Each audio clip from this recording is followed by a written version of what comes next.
With just one signature, Donald Trump has detonated a bomb right in the middle of global tech economy. From September 1st, every new H-1B visa application will come with a $100,000 fee. In Indian terms, that's nearly 83 lakh rupees per worker. Think about that for a second. For many entry-level engineers, that's more than their entire annual salary. For companies, the math looks brutal. A $200,000 engineer suddenly costs $300,000. This is Trump's most aggressive move yet against the very system that built Silicon Valley. And the aftershocks will be felt in Wall Street boardrooms, in Bangalore IT parks, in Hyderabad hostels, and in the living rooms of lakhs of Indian families who built their lives on the promise of the American dream. So, in this video, we are going to break down what this $100,000 H-1B fee really means, why Trump did it, how it impacts Indian IT companies, and how it could reshape America's innovation engine, and whether India actually benefits from this so-called brain drain reversal.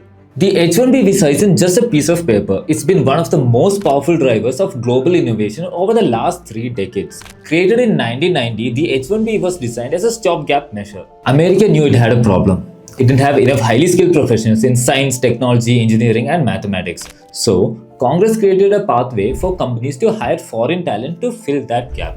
The rules were clear. The visa is temporary, usually 3 years, extendable up to 6 years. Employers, not employees, file the petition, and is strictly for specialty occupations, jobs that require advanced skills or degrees. Over time, demand exploded. The cap was fixed at 85,000 new visas per year. But applications crossed 470,000 in 2024. That's 5 people competing for every single slot. And who dominates this pool? Indians. Year after year, more than 70% of all continuing H-1B holders are Indian nationals. In fields like computer programming and IT services, Indians account for 2/3 of approvals. For India's middle class, the H-1B became a golden ticket. It was the bridge from IIT or BITS or an engineering college in Pune to a 6-figure salary in California, Seattle, or New Jersey. But it wasn't just about salaries. The H-1B changed the face of America. Half of all PhD candidates in the US today are foreign born. At some universities, it's close to 100%, and many of them came in through H-1Bs before transitioning to green cards and permanent residency. The H-1B was never just an immigration tool, it was America's secret weapon in the global talent war. Physicist Michio Kaku put it bluntly, without the H-1B, Silicon Valley would collapse. Forget about Google, forget about Tesla, there would be no Silicon Valley without it. He called it America's genius visa, and he was right. Take a look at Silicon Valley's history. Sundar Pichai, CEO of Google, came to the US on a student visa, transitioned to H-1B.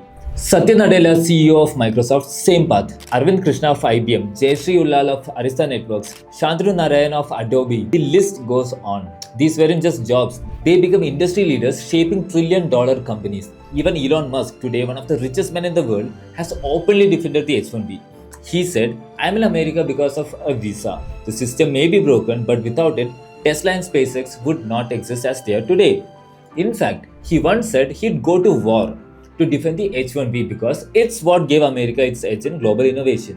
Now, here's the irony. America's own education system is widely considered poor compared to global standards. High school math and science scores regularly trail behind even developing countries. US universities are elite at the top, but the pipeline feeding them is weak. So, how did America stay on top? By sucking in global talent. Kaku even pointed out, 50% of all PhDs are foreign born. America is a magnet sucking up all the brains of the world. Without that, the scientific establishment collapses. That's how important the H-1B was. It was an immigration policy. It was economic policy. It was the engine of Silicon Valley. And now, Trump has dropped the hammer. From September 21st, 2025, every new H-1B application requires a $100,000 fee. One time, not annual, but still massive. Why? Trump says this move will raise over $100 billion in revenue, cut debt, and protect American jobs. He argues that the US companies have been systematically abusing the visa system, bringing in cheap foreign labor while American graduates sit unemployed. This is the MAGA narrative. It resonates politically. Foreigners are taking your jobs. But the data tells a different story. Studies show that the median wage of an H-1B worker is double that of the US median wage. H-1B workers aren't cheap. In fact, they are among the highest paid groups in America. For example, in 2023, the median salary of an H-1B in computer science was over $108,000 compared to the US national median of $55,000. These workers aren't undercutting, they are outcompeting. So, Why would companies pay this premium to bring in talent from abroad? Because they need the best, and the best isn't always found locally. Even Trump's own allies are split. Elon Musk and Republican entrepreneur Vivek Ramaswamy defended the H-1B, but far-right advisors who see everything through the lens of race and politics pushed this through, and Trump sided with them. There are rumors of exemptions. For example, doctors and medical residents may be spared. Why? Because US healthcare is already on the brink. Around 30% of resident doctors in America are international graduates, many on H-1B visas earning just $55,000 a year. Who pays $100,000 for them? No one. Hospitals warned of this collapse. But beyond healthcare, no such exemptions exist. And that means the Indian IT industry is squarely in the crosshairs. Now let's talk about who feels the pain first. Indian IT giants. Companies like Infosys, TCS, Wipro, HCL and Tech Mahindra collectively employ tens of thousands of H-1B workers in the US. Every year they file thousands of petitions. If each petition suddenly costs $100,000, the math is staggering. A company filing 2,000 visas in a year faces an additional $200 million bill. For an industry that already works on tight margins, that is devastating. The market knows it. The day Trump's order was signed, Infosys and Wipro ADRs in the US fell by around 4%. Recruiters started warning workers abroad, return to the US before 21st or risk being locked out entirely. So, what happens now? Companies have a few options. Shift to L1 visas, which are intra-company transfers and not covered by this fee. The second option that they have is a tougher one. Automate more jobs with AI and software. Third option for them is offshore more work to India, Canada, Eastern Europe or Mexico. But none of these fully replace the flexibility the H-1B offered. This isn't just a financial cost, it's a strategic constraint. And here's where things get even more complicated. Companies may simply decide, if H-1Bs are this expensive, why not let machines take the job? We are at an inflection point in automation. AI copilots, automated testing platforms, and generative tools are already replacing the tasks once given to junior engineers. So if you're a US tech firm, your options are pay 83 lakh rupees per visa, offshore to India and navigate new risks, or invest in AI that pays for itself in 2 years. Many will choose the third, which means the visa shock could actually accelerate automation adoption in US tech. And here's the painful truth. That doesn't just hurt America's H-1B demand, it hurts India's IT export model too. Because if companies skip visas and offshoring, preferring automation, India risks losing on both fronts. The shock doesn't stop at IT firms. Look at universities. For years, Indian students have poured billions into American education, paying international tuition rates of $40,000 to $60,000 a year. Why?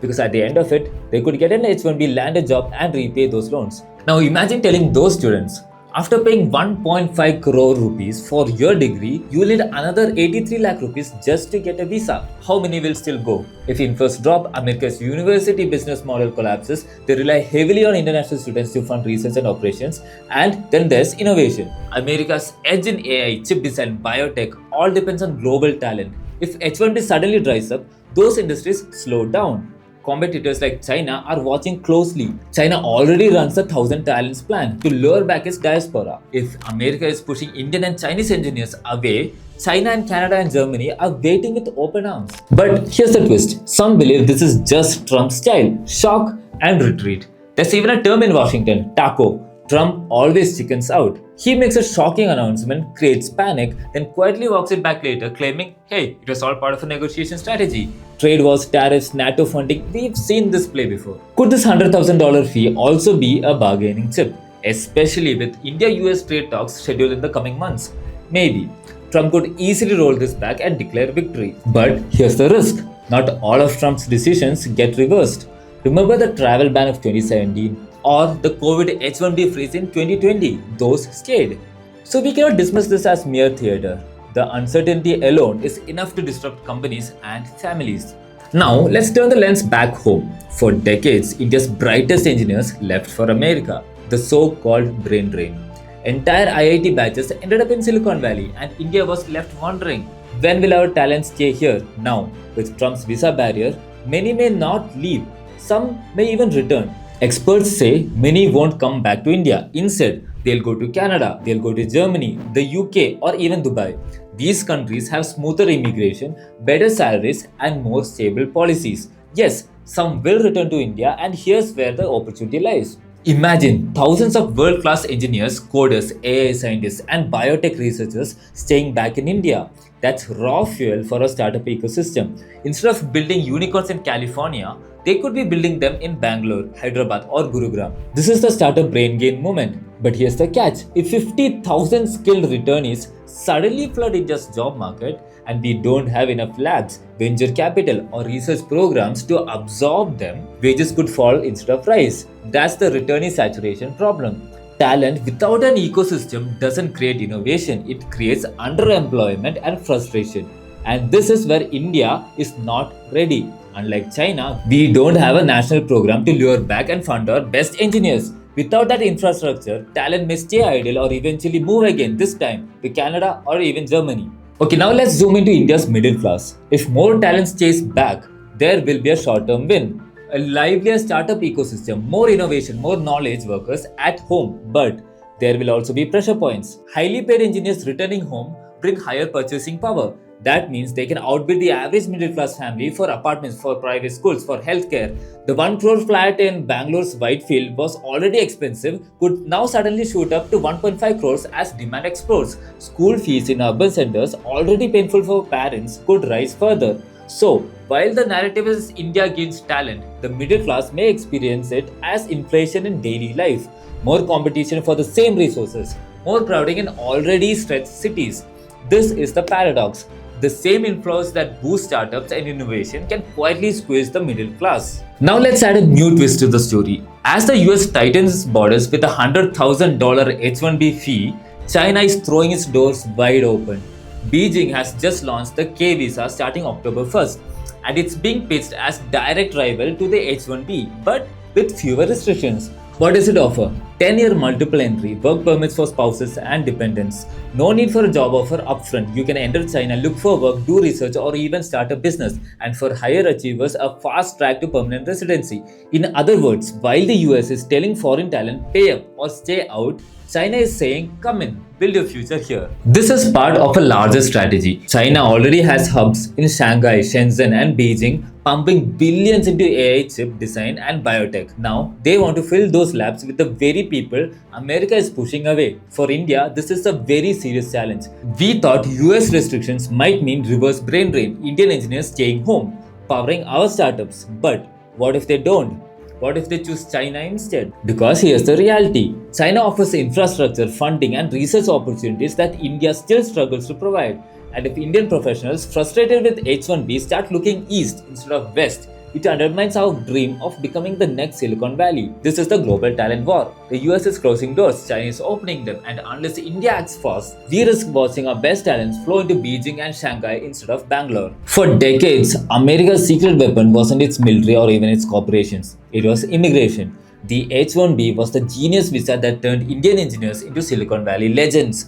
Now, Trump has put a price tag on that very dream, 83 lakh rupees per worker. America risks cutting off the very fuel that powered its rise. But for India, the choice is not automatic. A brain drain reversal could become a startup goldmine, or it could become a job market glut. AI could amplify opportunity, or it could erase it. The middle class could feel empowered or squeezed, and China's K visa could siphon off the very talent we thought we'd gain. The question is not just whether America has sabotaged itself, the bigger question is whether India is ready and whether we can compete in this new global talent war. Because America's missteps don't guarantee our success, only our preparation does.